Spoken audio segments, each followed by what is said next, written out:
नमस्कार दोस्तों।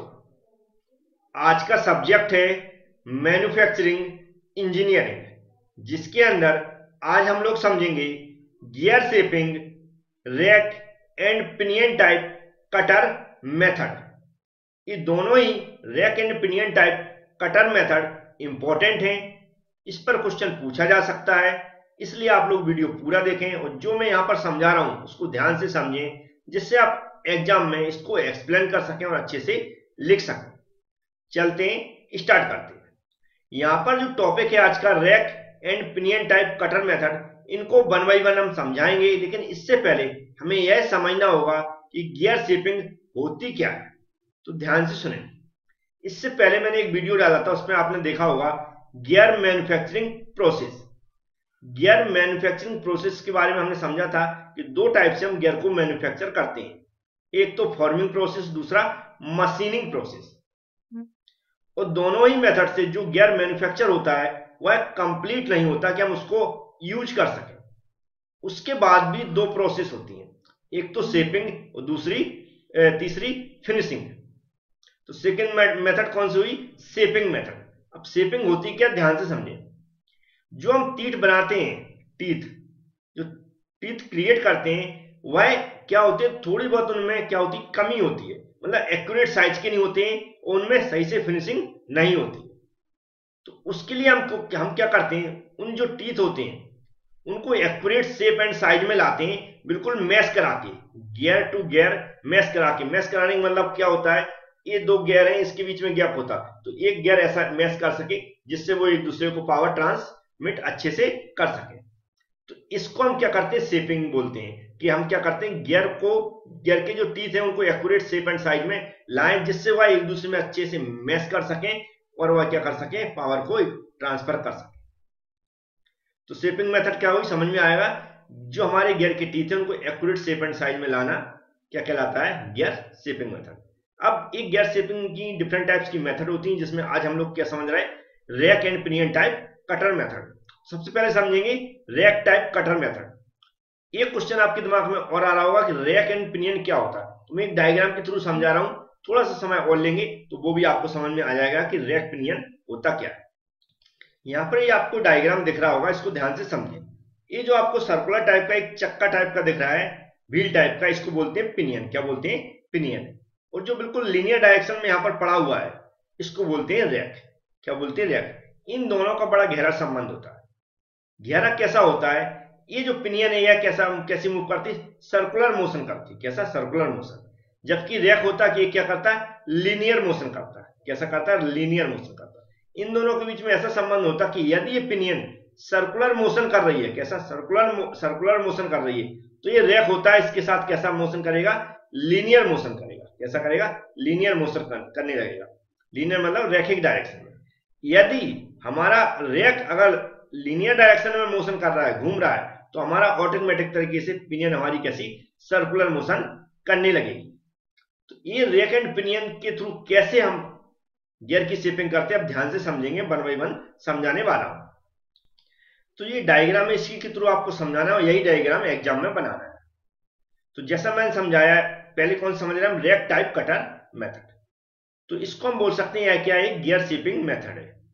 इसमें हम किसका, गियर को एक्यूरेट शेप एंड साइज में लाने के लिए हम क्या करते हैं, किसका उपयोग करते हैं, रैक का उपयोग करते हैं। रैक पिनियन मैंने बताई थी कैसी होती है। तो यहां पर ये दिख रहा है, ये इस टाइप का आपको दिख रहा है, ये क्या है, रैक है। क्या है, रैक है। ये हमारा ब्लैंक है या कोई टूथ वाला भी हो सकता है, इसमें हमें गियर को एक्यूरेट साइज में बनाना। तो हमने मान लिया इस पर हमें गियर को कट करना है एक्यूरेट शेप एंड साइज में। ये क्या, गियर हमारा कटा हुआ आया है। तो यहां पर हम क्या करते हैं, ये क्या, कटर है, इसको हम आगे रेसिप्रोकेटिंग मोशन कराते हैं। रेसिप्रोकेटिंग मतलब एक कहाँ जाएगा, थोड़ा आगे को आएगा। और जो हमारा आगे की ओर बढ़ता है तभी कटिंग करता है, पीछे की ओर हटता तब कटिंग नहीं करता, याद रखें। तो जी हमारा आगे की ओर बढ़ेगा, ये जो हमारा यहाँ पर दिख रहा है जो ब्लैंक गियर है, यह किसके अनुसार चलता है, जितना ये चलेगा, ये जितना आगे को इसको पुश करेगा कटिंग के दौरान, उतना ही आगे घूमता है। ऐसा नहीं है कि ये अपने आप घूमता रहता है, याद रखें। ये जो यहाँ पर ब्लैंक है, यह किसके अनुसार घूमेगा, एक कटर के अनुसार, रैक के अनुसार बोल सकते हैं या कटर भी बोल सकते हैं। तो ये क्या करेगा, हमारा कट करेगा। कट करेगा मतलब ये क्या करेगा, सीधा बोलते हैं अपनी भाषा में बोले तो सीधा क्या स्ट्रोक करेगा, मतलब उस पर प्रहार करेगा कटिंग करने के लिए। क्योंकि ये क्या कर रहा है, आगे को डायरेक्शन घुमाने की कोशिश कर रहा है इसको, तो इस पर फोर्स लगेगा, फोर्स लगेगा तो इस पर कट होगा। और हमारा सिर्फ आगे की ओर बढ़ेगा तभी कट करेगा। तो कट करता धीमे धीमे कट करके हम सेकंड प्रोसेस में देखो तो ऐसा एक गियर नीचे उसमें भी बना देता है। कैसा बना देता है, जैसा इसका शेप है, जो यहाँ पर शेप बना हुआ है इसका रैक का, वैसा ही शेप यहाँ पर कट करके क्रिएट कर देता है। क्या कर देगा, क्रिएट कर देता है। फिर इसको थोड़ी देर के लिए रोक दिया जाता है। रोकने का पर्पज होता है जो यहाँ पर गियर है इसको थोड़ा सा एक्यूरेट साइज में लाने के लिए, सही मैच कराने के लिए इसको मैच कराते हैं। फिर क्या करते हैं, इसको थोड़ा सा आगे बढ़ाते हैं। फिर यहाँ पर थर्ड प्रोसेस देख रहे हैं, फिर क्या करेंगे, सेम प्रोसेस यहाँ पर होगी और सेकेंड गियर हम क्या करेंगे, जो भी ब्लैंक है उसके अंदर जनरेट करेंगे। इस तरह ये प्रोसेस धीमे धीमे रिपीट होती रहती है और एक के बाद एक गियर एक साथ एकदम से घूमते, एक एक गियर करके यहाँ पर ये दिख रहा है, ये तो जनरेट होते जा रहे हैं। इस तरह ये जनरेट होते जाते हैं। कुछ बातें हमें याद रखना जो मैंने बताया है। क्या याद रखना है, जो रैक है हमारा कैसा, हमारा आगे की ओर बढ़ता है, फॉरवर्ड स्ट्रोक करता है तभी वो कट करता है। और यहां पर रैक रेसिप्रोकेटिंग मोशन करता है, ना कि ये सर्कुलर मोशन। सर्कुलर मोशन करेगा लेकिन इसके अकॉर्डिंग जितना रैक बढ़ेगा उतना ही ये हमारा धीमे धीमे घूमेगा अगले गियर की पोजीशन लाने के लिए। इतना याद रखें। और ये स्टेप बाय स्टेप इस तरह गियर कटते जाते हैं और हमारी क्या होता है, ये जो हमारी जितने एक्यूरेट शेप एंड साइज में चाहिए उतने मिल जाते हैं। शेप एंड साइज के एक्यूरेट का मतलब होता है ये जो गियर इसकी टीथ दिख रहा है क्योंकि इसी के शेप में चाहिए, तो ये जब तक यहाँ पर पूरा फिनिशिंग करता है, गैस पूरी तरह मेरे को यहाँ पर मैश कर रहा है, ये मैश करते हुए दिख रहा है, ये पूरी तरह मैश हो जाते हैं। जब ये आगे नेक्स्ट गियर इसका कट होता है तो ये मैश होते हुए जाते हैं। तो इसका मतलब होता है जितना जो शेप एंड साइज में हमें पहले से हमने बना रखा रैक पे, वही शेप एंड साइज हमें मिल जाता है। तो इस तरह क्या होती है, जो हमारी रैक टाइप कटर मेथड है उससे हम गियर जनरेट करते हैं एक्यूरेट शेप एंड साइज में। इसको कैसे और लिखना है, कैसे पढ़ना है, इसके लिए वैसे मैंने पीडीएफ प्रोवाइड करा दी है एप्लीकेशन के अंदर, तो आप अभी स्टडी कर लें।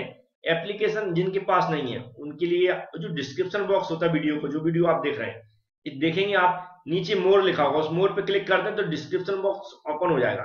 डिस्क्रिप्शन बॉक्स ओपन होते ही पहला वहां पर लिखा होगा पीडीएफ और वीडियो लेक्चर के लिए इस वीडियो को देखें, वही वीडियो देख लें और उसमें पूरी प्रोसेस बताइए एप्लीकेशन की। उस एप्लीकेशन के थ्रू आप सभी सब्जेक्टों के नोट्स प्राप्त कर सकते हैं। और नीचे जाएंगे तो सभी सब्जेक्टों की जो हमारी YouTube पर प्लेलिस्ट है उसकी लिंक मिल जाएगी, तो और भी सब्जेक्टों की स्टडी कर सकते हैं। अब चलते हैं नेक्स्ट टाइप, पढ़ते हैं पिनियन टाइप कटर मेथड। तो नेक्स्ट है हमारी gear shaping by pinion type cutter. तो पिनियन में बता चुका हूं कैसी होती है, सर्कुलर चक्का टाइप की होती है, मतलब व्हील टाइप की। अब हमने जो अभी रैक टाइप कटर मेथड पढ़ी थी, बिल्कुल सेम उसी मेथड पे ये भी काम करता है, लेकिन यहाँ पर रैक की जगह हम क्या यूज करते हैं, पिनियन का यूज करते हैं गियर के टूथ की प्रोफाइल बनाने के लिए। जैसे मैंने ऊपर बताया था, एक ब्लैंक होता है उसमें हम गियर जो टूथ है वह शेप में shape and accurate shape and size में हम वहां पर बनाते हैं या फिर लाते हैं, ऐसा बोल सकते हैं। तो हमारे पास क्या होता है, ब्लैंक होता है, जैसे यहाँ पर आप देख रहे हैं ये बना हुआ दिख रहा है, नॉर्मली ब्लैंक होता है। यहाँ पर भी जो हमारा पिनियन होता है वह रेसिप्रोकेटिंग मोशन करता है, मतलब ऊपर नीचे हमारा मोशन करेगा। और जो गियर ब्लैंक है उसमें नेक्स्ट टीथ बनाने के लिए हम क्या करते हैं, इसको सर्कुलर घुमाते रहते हैं, किसको, ब्लैंक। तो वैसे ही मेथड है, ध्यान से समझे। ये क्या करता है, हमारा रेसिप्रोकेटिंग मोशन करता है। जिस शेप एंड साइज के हमें टीथ चाहिए वो यहाँ पर ऑलरेडी बने रहते हैं, इसलिए हम इसको कटर भी बोलते हैं। ऊपर भी कटर लिखा है, यहाँ पर भी देखो कटर लिखा है, जिसके कौन सा पिनियन टाइप कटर, ऊपर कौन सा था, रैक टाइप कटर था। तो पिनियन टाइप कटर मतलब इसके थ्रू हम क्या हो गया, हमारे गियर के हमारी जो कटेंगे वही भी होगी किसकी, जो टीथ क्रिएट होते हैं। तो ये जब क्या होता है, जैसे मान लो ब्लैंक को हमने, मतलब ब्लैंक को जहां पर हम स्टार्ट कर रहे हैं वहां पर घुमा देते, तो इनको क्या करते हैं, जहां पर हमें कट करना है वहां पर थोड़ा फिक्स करते हैं इसको, ये जो हमारी पिनियन है उसकी टीथ को फिक्स करने के बाद इसको रेसिप्रोकेटिंग मोशन कराते हैं। रेसिप्रोकेटिंग मोशन मतलब ऊपर नीचे को मोशन कराते हैं। तो क्या होगा, ये टीथ क्या होगा, ये ब्लैंक में फंसते हुए आएंगे। जब फंसते हुए आएंगे तो वैसा ही कट करते हुए आएंगे और पूरा कट करते करते ये टीथ, इसके टीथ जो इसमें कटिंग टीथ कट होंगे टीथ उनमें मैश करते हुए नीचे तक पहुंच जाए। कैसे हो जाएंगे, जैसे ये ब्लैंक होगा भी नहीं होगा तो हमारे जितने गहरे टीथ चाहिए इसकी प्रोफाइल इसके ऊपर रखेंगे, इसको हम ऊपर से नीचे की ओर लाएंगे। जैसे ही ऊपर से नीचे की ओर आएगा तो क्या होगा, ये कट जो गियर इसके जो हमारी ब्लैंक था उस पर टीथ काटते हुए नीचे की ओर धीमे धीमे जाएगा। ये पूरा कट करके जो टीथ इसमें जनरेट हुए उनमें जो जिन टीथों ने यहाँ पर इसके टीथ जनरेट किए उसमें मैच करते हुए पूरा एक्यूरेट शेप एंड साइज में हो जाएगा। फिर क्या करना पड़ता है, हमें इसको थोड़ा सा अलग करना पड़ेगा और गियर ब्लैंक को थोड़ा सा घुमाना पड़ेगा फिर से, क्योंकि नए टीथ हमें फिर से क्रिएट करना है। तो जितने टीथ जनरेट होगा उनको आगे बढ़ा देते हैं और ब्लैंक वाला पोर्शन फिर से इसके सामने लाएंगे। इस तरह फिर से हम क्या करेंगे, जो भी जो प्रोसेस में होता है उसको फिर से रिपीट करेंगे। इस तरह हमारे क्या होते हैं, जो पिनियन टाइप कटर से गियर जनरेट होते हैं। दोनों आपको समझ में आ गया होगा। यहाँ पर से प्रक्रिया की जगह फिर से हम पिनियन यूज करते हैं। गियर शेपिंग उम्मीद है आप थ्योरी एग्जाम के पर्पज से समझ पाएंगे।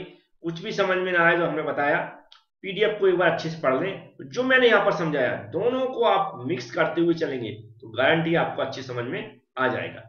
चैनल को सब्सक्राइब कर लें, बेल आइकन पर क्लिक कर लें, जिससे कि आने वाली वीडियो की नोटिफिकेशन आपके पास पहुंच सके। Thank you friends.